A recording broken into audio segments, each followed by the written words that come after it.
So hello everyone, good morning to all of you. Welcome to free knowledge. दोस्तों, आज 13 अप्रैल और आज के इस डेट वीडियो में हम 13 अप्रैल से रिलेटेड करंट अफेयर्स के सभी इंपॉर्टेंट क्वेश्चंस को कवर करने वाले हैं। तो आज जो जो इम्पोर्टेंट क्वेश्चंस मैं नोट किया हूँ वो आई थिंक बहुत इम्पोर्टेंट है और आपको इस सारे क्वेश्चंस को इम्पोर्टेंट है, इसलिए इसको बहुत अच्छे से अटेंशन के साथ सुनना है और नोट भी बनाना है, ताकि आप आगे जो भी एग्जाम होगा उसको आप रिव्यू कर सकते हैं। ठीक है, तो चलो दोस्तों, आज का थॉट ऑफ द डे देखते हैं। आज का सुविचार: भीख का चारा पसंद नहीं मुझे, मैं अपने मेहनत के आटे से रोटी खुद बना लूँगा। ठीक है, तो I think you all well understand this quote. So इसमें कोई ना समझने वाली बात नहीं है इसमें। सो इसमें मैं हर चीज़ में आप ये मार्क करते होंगे कि मैं इस वर्ड को डालता हूँ, मेहनत, क्योंकि विदाउट स्ट्रगल लाइफ में और कुछ है ही नहीं। चाहे पढ़ने के लिए भी स्ट्रगल चाहिए, खाने के लिए भी चाहिए, और हम देखते हैं ना, जो भीख मांगता है उसको भी स्ट्रगल करना पड़ता है, इधर उधर भागना पड़ता है। ठीक है, तो विदाउट स्ट्रगल कुछ नहीं। तो इससे अच्छा है खुद भीख मांगने से अच्छा है कि खुद रोटी बना के खा लेंगे। वो कैसे खा सकते, वो अगर स्ट्रगल करते तभी। ठीक है, सो ऐसे कोई चीज़ नहीं कि इम्पॉसिबल है, पॉसिबल होता है तो स्ट्रगल करना पड़ता है। ठीक है, चलो आगे बढ़ते। So today's first question is, which cricketer has been nominated for the ICC player of the month. ठीक है, प्लेयर ऑफ द मंथ मतलब हर महीने अभी आईसीसी जो नया एक वो टर्म्स निकाला है कि प्लेयर ऑफ द मंथ। अभी जनवरी में कौन थे? जनवरी में थे ऋषभ पंत। ठीक है, अभी देखते हैं इसका आंसर क्या है। ये है भुवनेश्वर कुमार, बी कुमार। ठीक है, the answer is option C. Experienced Indian swimmer Bhuvaneshwar Kumar was among the cricketers nominated for the ICC player of the month award. ठीक है, player of the month award ये देखते क्या है। ऋषभ पंत जो है जनवरी में थे, उसके बाद फरवरी में आगे कौन? आर अश्विन, रविंद्र चंद्र अश्विन। ठीक है, और भुवनेश्वर कुमार हो गए कि ये मार्च में, मार्च महीने का जो भी प्लेयर ऑफ द मंथ निकल गया। और शुभमन गिल कौन है? ये एक इंडियन आल्सो इंडियन प्लेयर है। ठीक है, अभी आईसीसी के बारे में डिस्कशन करेंगे। आईसीसी क्या है? International cricket council. International cricket, ठीक है, इसका इस्टेब्लिशमेंट ईयर कब है? 1909 में। और यूएई दुबई में इसका हेडक्वार्टर है। ठीक है, और इनका प्रेसिडेंट कौन है? प्रेसिडेंट है ग्रेग बार्कले, जो कि न्यूजीलैंड से है। और 2023 अभी जो हमारा वर्ल्ड कप वो इंडिया करेगा, और वुमेंस 2022 वर्ल्ड कप जो 2021 को होने वाला था, 2022 को होने वाला है, वो कंडक्ट करेगा न्यूजीलैंड। ठीक है, और अभी इसके बारे में और एक चीज़ जानकारी है, आईसीसी का जो नया रूल एंड रेगुलेशन है, अभी आपको पता चल गया होगा, नहीं तो मैं दूसरा वीडियो में इसको डाल दूंगा। ठीक है, चलो आगे बढ़ते हैं। Which state will set up an international level Ramayan museum and cultural center? A answer is option C. Option A. Option A is the right answer. Uttar Pradesh. An international level Ramayana music and cultural center will be established on 10 एकड़ जो कि 10 acres of land at Ramsnehi Ghat between Ayodhya and Lucknow.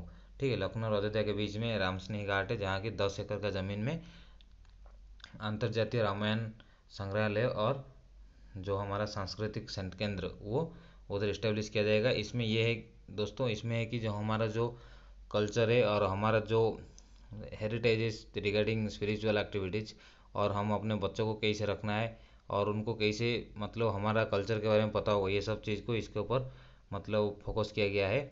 और जो कि internationally एक अच्छा museum बना रहे। ठीक है, रामायण के बारे में। ठीक है, ये है यूपी का है, यूपी। उत्तर प्रदेश इसका कैपिटल क्या है? लखनऊ। ठीक है, और चीफ मिनिस्टर कौन है? योगी आदित्यनाथ। गवर्नर आनंदीबेन पटेल, जो कि गवर्नर कौन है? आनंदीबेन पटेल है, जो कि हमारा मध्य प्रदेश का भी एडिशनल चार्ज लिए है। ठीक है, और जो हमारा चीफ जस्टिस कौन है? गोविंद जी है।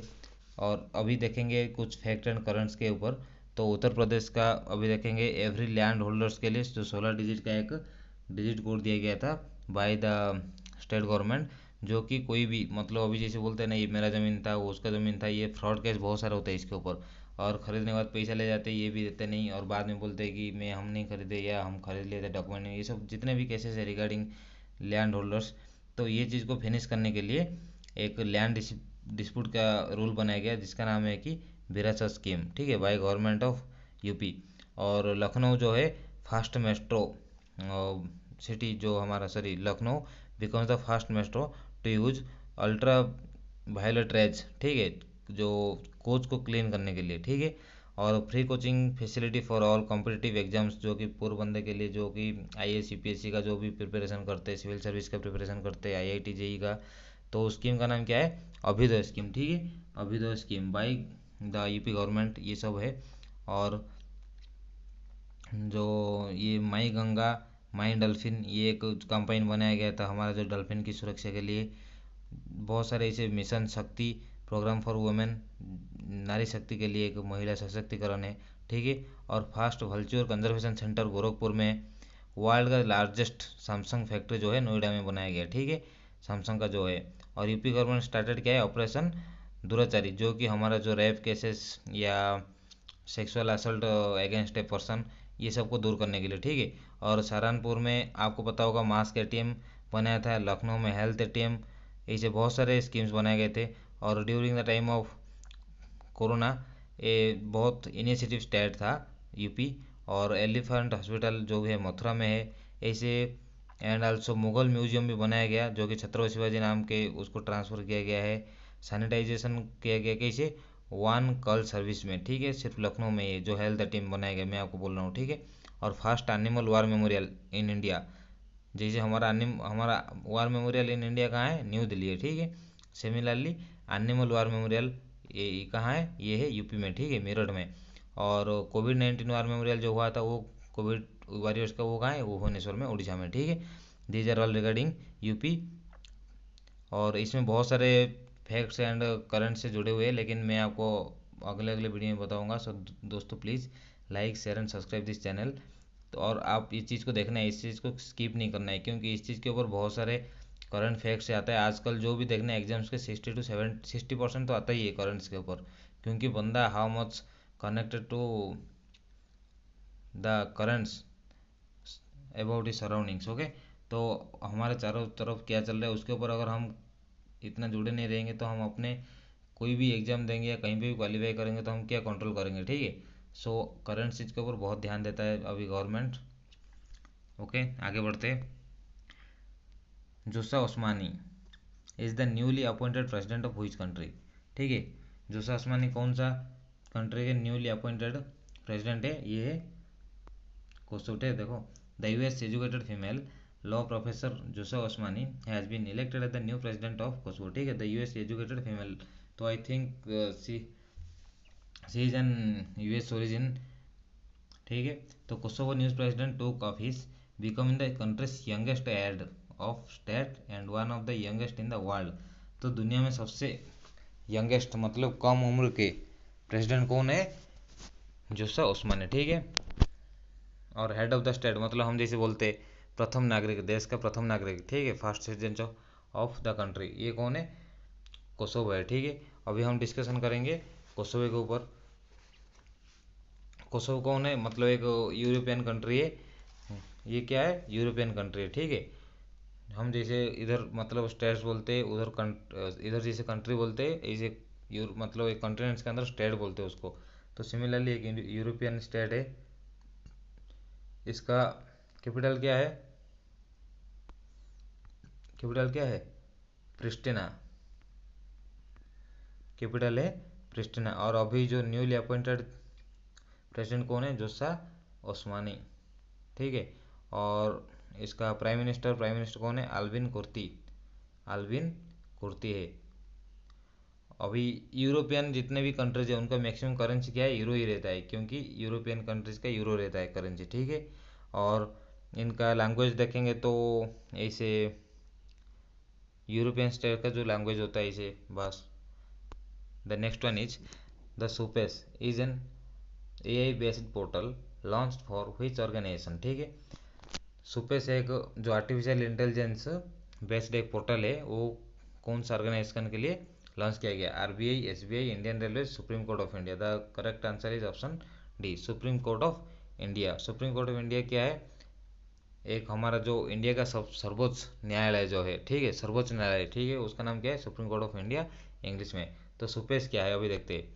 The first of its kind artificially intelligence based portal for the Supreme Court of India called SUPES has unveiled by chief justice of India S A Bobde. S A Bobde कौन सा नंबर पे थे, 47 पे। 48 में कौन आगे ऑलरेडी चेयर भी कर लिए, कौन है, एन वी रमाना, ठीक है, रमाना 48 नंबर के चीफ जस्टिस ऑफ इंडिया है, ठीक है। और मैं आपको बताया था पहले से चीफ जस्टिस कैसे होते हैं, जो हमारा 3 रहते हैं उसमें से पक्का एक 2 का वोटिंग होता है। और इनका ये तो वोटिंग सिस्टम हो गया। और इनका जो प्रेसिडेंसी, जो मतलब सुप्रीम कोर्ट जो प्रेसिडेंसी रहता है वो कैसे थे, 1-4 रूल में, ठीक है। तो ये 4 मतलब 22 चीफ जस्टिस रहते सुप्रीम कोर्ट ऑफ इंडिया का। अभी सुपेस जो ए आई वैसे इसमें क्या है, इसका सिग्निफिकेंस क्या है, अभी मैं आपको बताता हूँ। हमारा जो भी अब देखना, अभी जैसे निर्भया केस, वो तो ऐसे 12 साल के बाद उसका मतलब इतना खोजताड़ चल रहा था। तो इसे सिमिलरली बहुत सारे केस, लैंड केसेस होता है, मैरिज केस, ये छोटा छोटा केस जैसे सुप्रीम कोर्ट में जाता है। तो उधर का जो स्ट्रेंथ है ना, वो स्ट्रेंथ एंड उनका जो number of cases is much more than that of the strength. तो उधर जो भी जस्टिसेस रहते और चीफ जस्टिस रहते, तो उनको ये चीज़ करना बहुत आसान नहीं होता, नामुमकिन तो नहीं, आसान नहीं होता। तो वो चीज़ क्या है, जो चीज़ 1 साल में होना था वो 7 साल में होता है, जो चीज़ 7 साल में होना था वो 27 साल में होता है। तो इस तब तक इंसान भी मर जाता है, उसको तो पनिशमेंट मिलना बहुत दूर की बात है, और उसको जो भी सज़ा मिलना था वो बहुत दूर की बात हो जाता है। तो वो चीज़ क्या होता है, टाइम पे उसका सुनवाई नहीं हो पाता। इसलिए गवर्नमेंट ऑफ इंडिया ने क्या किया है, सुपेस एक आर्टिफिशियल इंटेलिजेंस क्या है, वो क्या है, एक रोबोटिक्स है। ये कुछ नहीं, ये एक नॉर्मल रोबोटिक्स है जिसमें कि इंसान जैसे सोच समझने की क्षमता दी जाती है, ठीक है, जो कि इंसान जैसे सोच समझ सकता है। और अपने जो भी हम जो वो नेते हमारा जो भी निर्णय लेते हैं ना, वो पावर उसको फीड किया जाता है। इसमें क्या है, असिस्टिंग जजेस विथ लीगल रिसर्च, ये क्या है, जो कि जज को हेल्प करेगा, ठीक है, जज को हेल्प करेगा। सुपेस का फुल फॉर्म क्या है मैं आपको बताता हूँ। सुपेस का फुल फॉर्म क्या है, ये supreme court portal, supreme court portal for assistance in courts efficiency, okay, supreme court portal for assistance of courts efficiency, okay. ये जजों के लिए, जो जितने भी जजेस है उनको ये मतलब और हेल्प करेगा। और ये क्या है, मशीनरी चीज़, आपको पता है कि वो जैसे लीगल रिसर्च करेगा उसके ऊपर, वो बहुत जल्द से जल्दी उसका जो भी, हम जैसे कोई चीज़ को ढूंढना होता है तो हम किताब ढूंढते रहते हैं कौन सा आर्टिकल में है, वो चीज़ इसमें टाइम नहीं लगेगा। तो इस चीज़ को क्या है, रिड्यूस द टाइम पीरियड। तो जिसको 7 साल में होना था, अभी उसको 27 दिन के अंदर मिल जाएगा उस चीज़, ठीक है। तो ये है, किस लिए है, इट विल हेल्प जजेस in justice for solving more number of cases, ठीक है, ये इसका एम है, ओके। तो आगे बढ़ते हैं। The next one is who has recently launched Sarthak initiative for the implementation of new education policy 2020। आपको पता होगा न्यू एजुकेशन पॉलिसी 2020 जो हुआ था, ये कौन किए थे, श्री रमेश पोखरियाल निशंक, ठीक है। The answer is option C, जो कि हमारा एजुकेशन मिनिस्टर है, cabinet education central education minister है, ठीक है। कौन है, रमेश पोखरियाल। इन्होंने क्या किया है, सार्थक एक, ठीक है, सार्थक के पोर्टल लॉन्च किया है, जिसमें कि अभी आपको मैं पहले बताता हूँ इसका फुल फॉर्म क्या है, ठीक है। फुल फॉर्म क्या है इसका, students and teachers holistic, students and teachers holistic, क्या है, advancement through quality education, through quality education, इसका फुल फॉर्म ये है, ठीक है। और एनईपी का क्या है, न्यू एजुकेशन पॉलिसी। एनईपी में आपको देखना मैक्सिमम नंबर ऑफ, इसमें तो मोरली अच्छा चीज़ ऐड किया गया है, मतलब जितना डीमेरिट है उससे अच्छा मेरिट चीज़ है। तो इसमें क्या है, हमारा स्टूडेंट टीचर के बीच में जो holistic advancement through quality education, ये चीज़ बढ़ सकता है। और ये आप नॉर्मली देखेंगे तो हमारा इंडिया में 34 मतलब 34 साल बाद, मतलब ये पहले हुआ था कब, 1986 में एक बार एजुकेशन पॉलिसी, उसके बाद 2020 तक एक बार भी उसके ऊपर कभी भी मतलब कोई भी चीज़ अमेंडमेंट नहीं किया गया था, जो कि 34 साल बाद ये चीज़ किया गया है, ठीक है। उसका एजुकेशन पॉलिसी इंडिया चेंज किया है by education minister Ramesh Pokhriyal to implement of government education all over the India. The first to implement new education policy कौन है, मैं आपको पहले से बहुत बार बता दिया हूँ, Himachal Pradesh is the first state to implement new education policy in his state. Okay, तो चलो आगे बढ़ते हैं दोस्तों। Recently when was world homeopathic day celebrated. Homeopathic day world कब सेलिब्रेटेड किया जाता है, ये कब किया जाता है, ये है 10 अप्रैल को। 10 अप्रैल को क्या किया जाता है, वर्ल्ड विश्व होम्योपैथिक दिवस सेलिब्रेट किया जाता है, ठीक है। इसमें देखते हैं क्या है, world homeopathic day is celebrated on April 10। The day is observe to mark the importance of homoeopathy and its contribution to the world medicine, ठीक है। आज की दुनिया में होम्योपैथी का क्या स्थिति है और उसका अस्तित्व के बारे में हमको इतना जानकारी होना चाहिए, और उसका जो एडवर्टाइजमेंट्स है उसको चारों तरफ हमको अवेयर करना है और उसको इम्प्रूव एनहांस करना है, ताकि जो हमारा केमिकल चीज़ खा के हमारा जो लॉस होता है, कोई भी जैसे हमको पता नहीं चलता, जितने एंटीबायोटिक्स वगैरह खाते हैं हमारा जब एज हो जाती है उसको क्या होता है, वो सब देखना, किसी का किडनी फेल हो जाता है, किसी का लीवर, किसी का किडनी में होल हो जाता है, ये सब बहुत सारे चीज़ें से होता है, ठीक है। और हाथ पैर थरना लगता है, कांपना लगता है, ये सब चीज़ जो है ना, तो थोड़ा सा एज होने के बाद उसलिए होता है। और हम देखते हैं हमारे जो दादा दादी है उनका ये चीज़ नहीं होता है, किस लिए कि उन लोग ये चीज़ को कम खाते थे और जो होम्योपैथिक चीज़ था उनका बहुत था। तो ये ओनली द डिफरेंस, ठीक है। तो अभी इस दिन को क्यों मनाया जाता है, ये है डॉक्टर सामुएल हानेमन, ठीक है। ये कौन है, सामुएल हानेमल है, देखना फाउंडर ऑफ होम्योपैथी जो इधर लिखा है। इनका जो बर्थ एनिवर्सरी है ना, उसका डे जो है on the occasion of father of homeopathy, कौन है, डॉक्टर सामुएल हनेमन, ठीक है। उनका कौन सा बार्थ एनिवर्सरी, 266 बार्थ एनिवर्सरी, ठीक है। बार्थ उनका डे में ये चीज़ मनाया जाता है, ठीक है। अभी देखते हैं 5 को क्या है, नेशनल,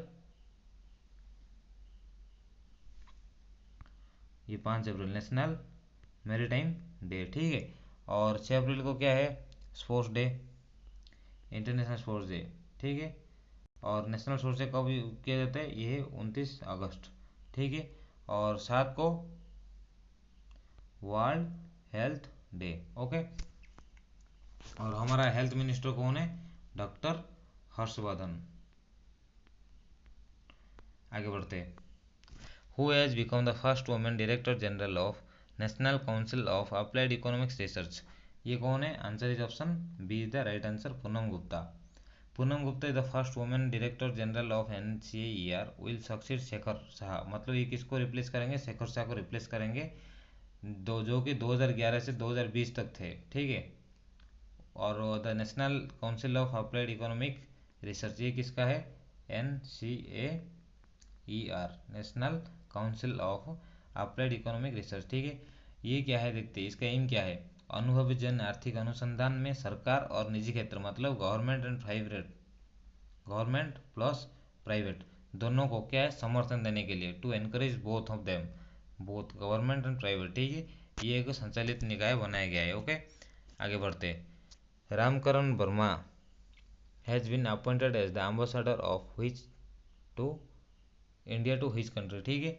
ये आंसर इज ऑप्शन ए, ये गवाओं, रामकरण वर्मा को गवां गणराज्य के भारत के अगली राजदूत के रूप में समवर्ती रूप से मान्यता दी गई है, ठीक है। रामकरण जो वर्मा है वो क्या है, कंकरेंटली मतलब राइट नाउ ये उनका जो नेक्स्ट एम्बेसडर है इंडिया की तरफ से जाएंगे कहाँ, टू द रिप्लोइयो गांवो, ये क्या है देखते हैं।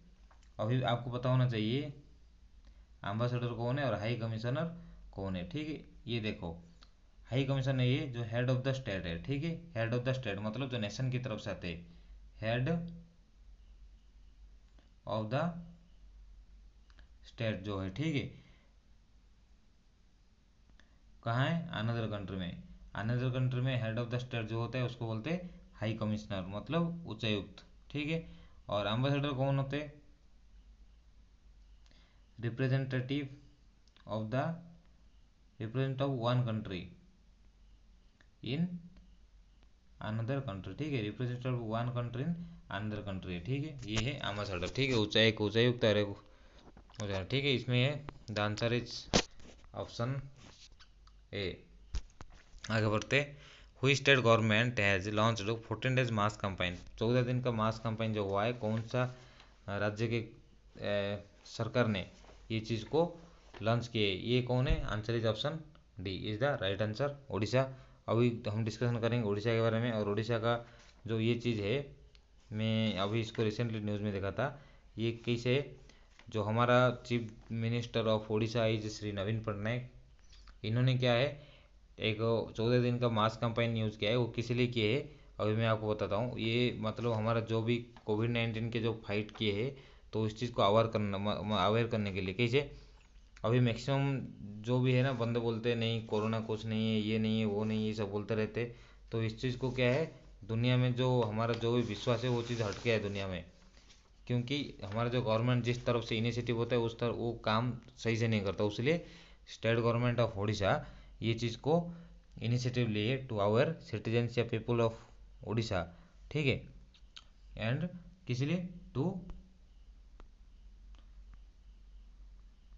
टू स्टॉप कोरोना, ओके, और जागरूकता के लिए,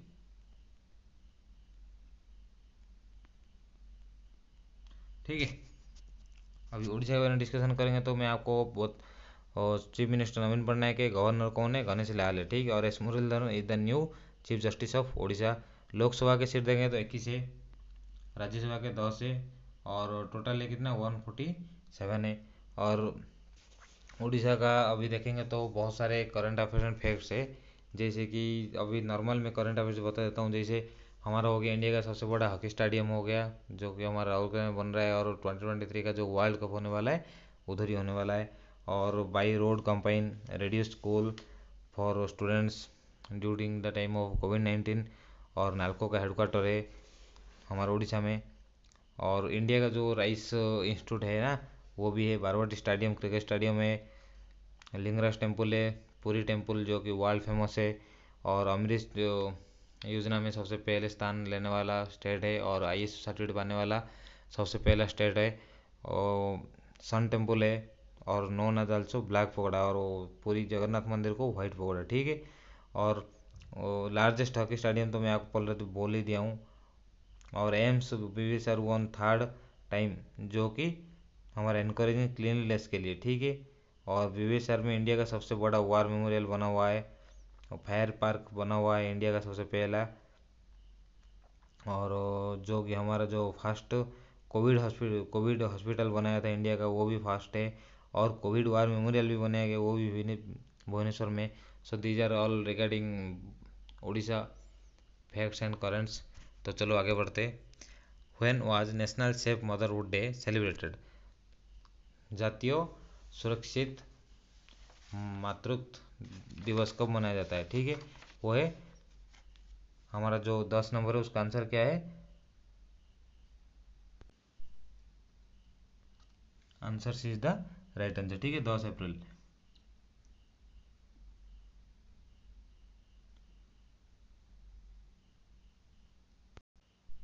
सॉरी दोस्तों, ये ऑप्शन गलत बोल दिया मैं, 11 अप्रैल, ठीक है। 11 अप्रैल, 11 अप्रैल को क्या है, national safe motherhood day celebration किया जाता है। ये किस लिए किया जाता है? ये कि हमारा एवरी ईयर सेलिब्रेशन किया जाता है। जो हमारा जो फादर ऑफ द नेशन थे महात्मा गांधी जी, उनका क्या है, कस्तूरबा गांधी का क्या है, बर्थ एनिवर्सरी था, ठीक है। तो एवरी ईयर सेलिब्रेशन की as motherhood on 11 April to ensure the birth anniversary of वो हमारा जो कस्तूरबा गांधी थे।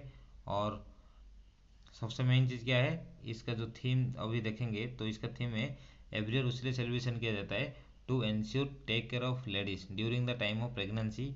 और जैसे प्रसव के टाइम में और बाद में,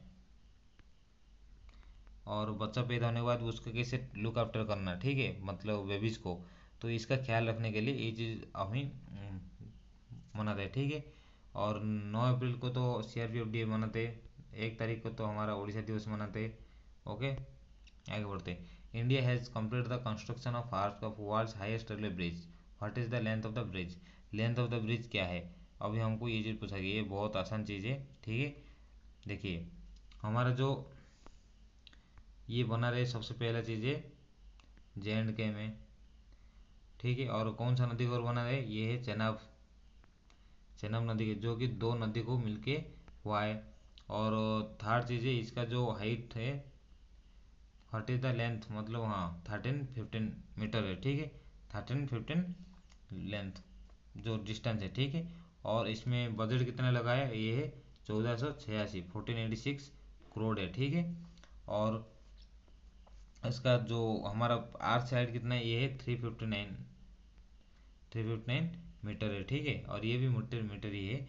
और अभी झेलम, चेनाब, रवि, गंगा, ये जितने भी सारे नदी है ना, सबसे ये पहले जो नदी के ऊपर बना हुआ है वो है चेनाब नदी के ऊपर, ठीक है। आगे बढ़ते, in India which two ship trams have been launch to increase voters awareness, ये क्या है, ये answer is option C Kolkata. Kolkata में अभी रनिंग चल रहा है, क्या है, इलेक्शन, इलेक्शन रनिंग चल रहा है। तो इसके ऊपर क्या है, उधर बहुत सारे जो झगड़ते रहते या कुछ बंदे को पता चलता है फिर भी वोट नहीं देते, ऐसे बहुत सारे there are so many issues are comes out, ठीक है। तो इसके लिए क्या गया है, गवर्नमेंट की तरफ से एक नया चीज़ बनाया गया है, ठीक है। ये क्या है, वो देखे, two strip trams have been launched, ये क्या है देखिए।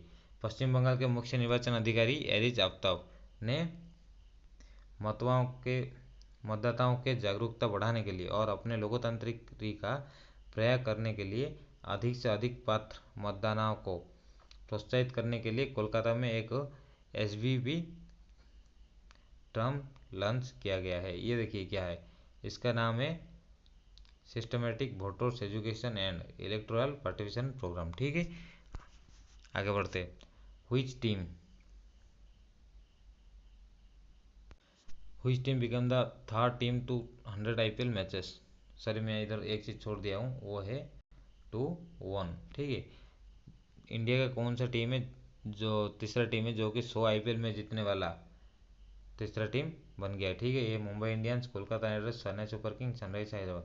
देर are 4 options in front of you and watching out the watch out the right answer and comment me in my comment section, ठीक है। Okay, thank you for watching my video guys, like